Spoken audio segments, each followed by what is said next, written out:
Hey YouTube, I just wanted to talk about something really quick before I jump into today's video.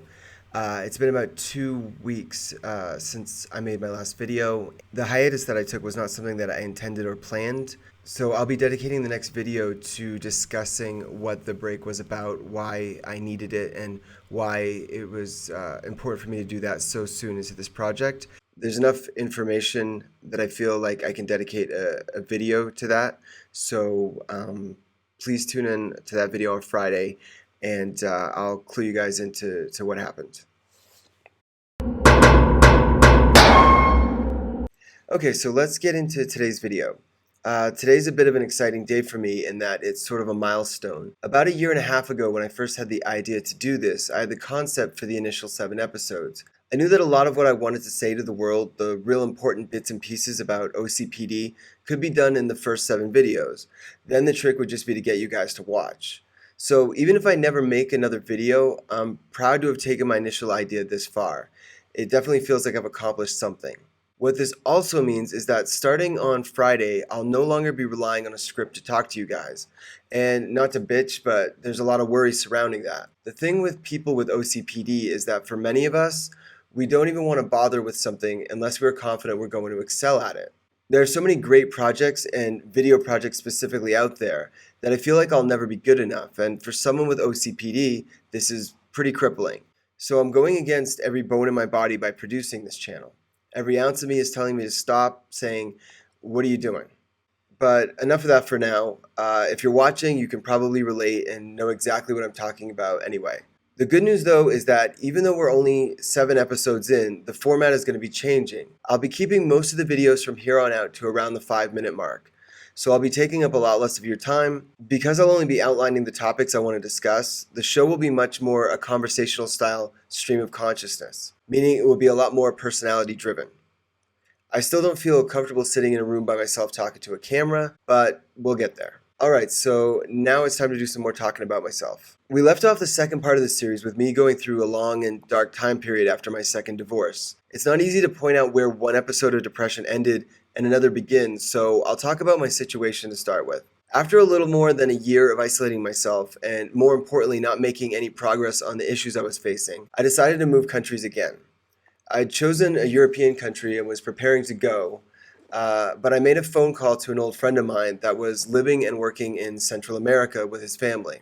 I was just calling to catch up, and within that conversation, I obviously mentioned I'd be moving from the States to Europe. He thought I might benefit from living in Central America and offered me a position within the company he was working for at that time. I initially said no, but after a couple of weeks, I decided that my life would likely be more crazier in Central America than in Europe, and seeing as I'm attracted to crazy, I ended up choosing Central America. The work was initially okay, but the hours were long and the pay was low, and that wore on me after a while. But other things were going on as well. Due to the low pay, I could not afford the language lessons I was planning on taking. I tried and tried to learn the language in various ways, but this was the first time in my life that I was studying something that I couldn't seem to excel in. For someone with OCPD, that is a death knell. The more I got discouraged, the more I would self-sabotage the learning process, and so it would go. I entered a sort of relationship with a Spanish speaker I worked with. She also spoke a good amount of English, so that part wasn't a challenge. We would spend entire weekends with her friends, and those times would be entirely in Spanish. I thought for sure that would help, but all it helped to do was to make me feel completely isolated.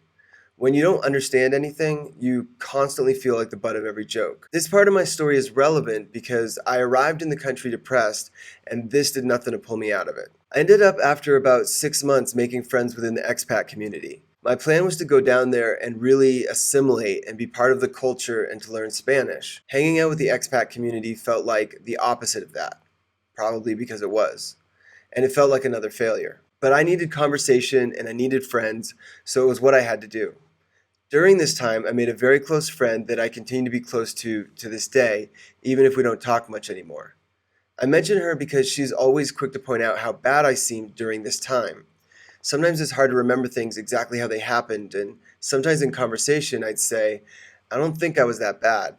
And she'd gently remind me that I was that bad. Now, I'm not throwing her under the bus. As someone that knows me well, she is one of the people in my life that has encouraged me the most to seek out professional help, even paying for me to see someone at one point. I have a lot of love for her, but she knows my tendency to think that I can heal myself, and she knows for me that's a dangerous train of thought. That's been a theme with me throughout my life up to this point. I've looked at therapy as a sign of weakness, and so have thought I could beat this OCPD thing through sheer willpower. That was an incredibly dumb thing to think. Anyway, I make this big move, go through all these significant changes, and the depression is an ever present force preventing me from making progress. But I'm so incredibly busy during this time, I think others noticed it on me seemingly more than I did. The OCP definitely hurt me within the position I had taken. This is where you and I will relate to being too focused on details that didn't matter and having a harder time seeing the big picture. In the end, the position just didn't work. I think it was about a year and a half from start to finish. And this is where my story takes a really unexpected turn. I found myself in many strange situations in life. I seemed to be attracted to them, but I never could have predicted the next few years. A few months before I stopped working for the company I've been talking about, I had started to DJ. It was a happy accident, and how it happened really isn't important, but it did alter my path. I thought once I stopped working that I would probably leave the country, but I quickly realized that in a couple of nights of work, I was making as much as I made working 60 hours prior to that in my other job. This was both good and bad. Good for obvious reasons, but bad because something happened that has made my quality of life significantly worse down to this day.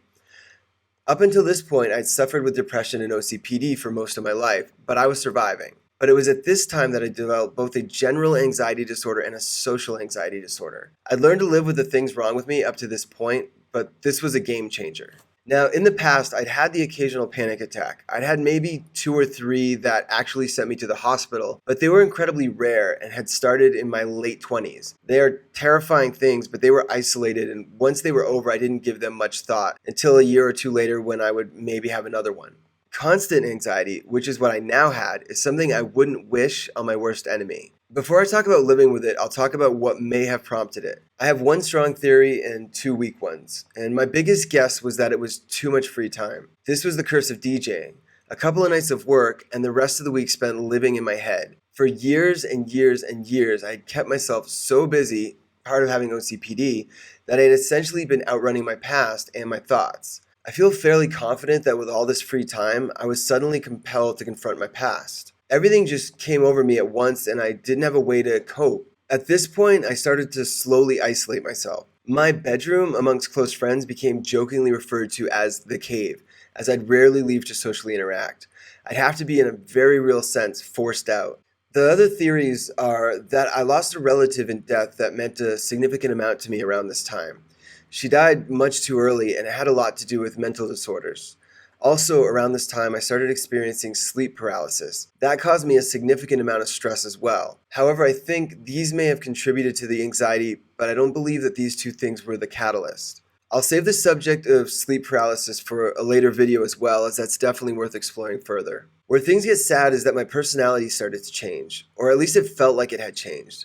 All this self-confidence I'd carried around with me my whole life vanished. This outgoing and extroverted person became shy and uncomfortable. I didn't feel like me at all. In a way, I felt similar to how I'd felt when being prescribed medication for anxiety and OCD in the distant past. I felt like an alternative version of me, and a version I didn't much like. As is the case with many symptoms of personality disorders, these things become vicious cycles. The more aware you are of how different you're acting, the more odd you continue to act.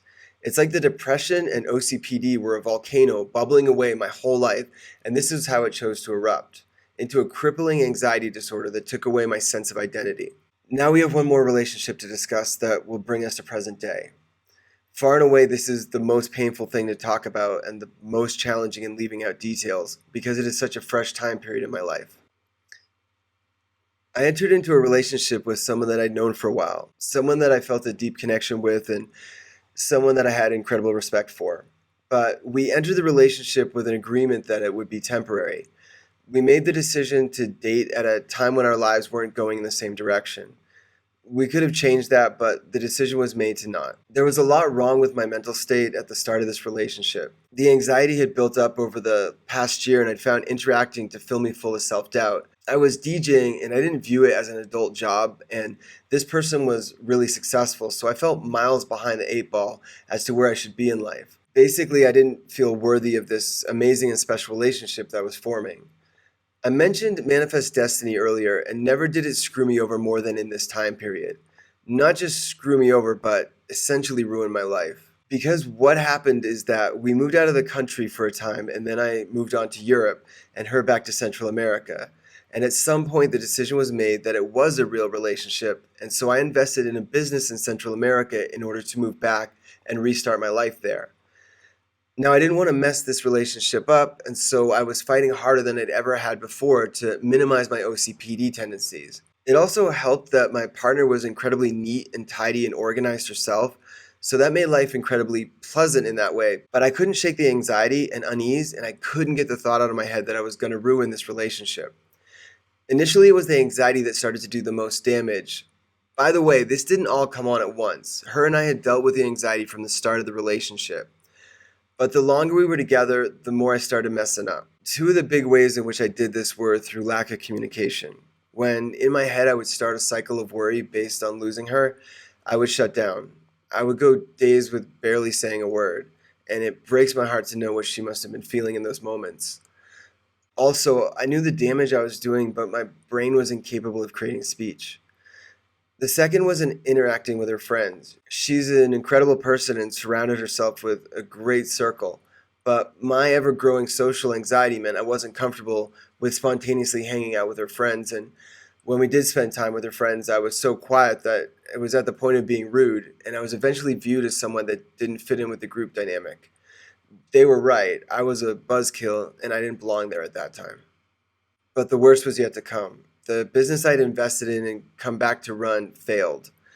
I felt worthless and unlovable at this point, and this is where the depression went into overdrive.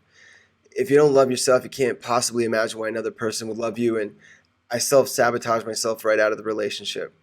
This incredibly caring and giving person didn't deserve to be with somebody so broken, and I'd become so despondent that she felt her personality and her demeanor were now being affected. I'm really proud of her for making the tough decision that she did. So here we are now. I've since moved to South America, but following the split, we remained friends and she remained supportive, and so I stayed where I was for approximately a year. Now I've been in my new country for about a year as well. Things are really complicated. I'm now involved in a few projects in my new country, but they're at the ground floor level and time will tell where they take me. But emotionally and mentally, I'm in complete disarray, hence the name of the channel. I want this to end up being an inspiring story, a story of hope and a story of success against all odds. But you're joining me at the start of this journey. The way I see it is if you buy into my story, if you believe in the things that I'm telling you, well, if I manage to come out of this and go on to lead a healthy life, both physically and mentally and productively, then that should inspire you to do the same. Or at the very least, demonstrate that it's possible. Now, part of that will be to go into the darkness with me. I've shared some big, dramatic, depressing moments in my life, but we're just getting started. The devil is in the details, and if you are to understand how genuinely low I'm starting out at, we're going to have to dig much deeper. The good news is that I do have a sense of humor, and I hope to share much of myself while being able to laugh at the same time. There will be some serious episodes, but there will be some fun ones as well, and we're going to learn a lot together. I'm Daryl, and welcome to OCPD, My Life in Debris.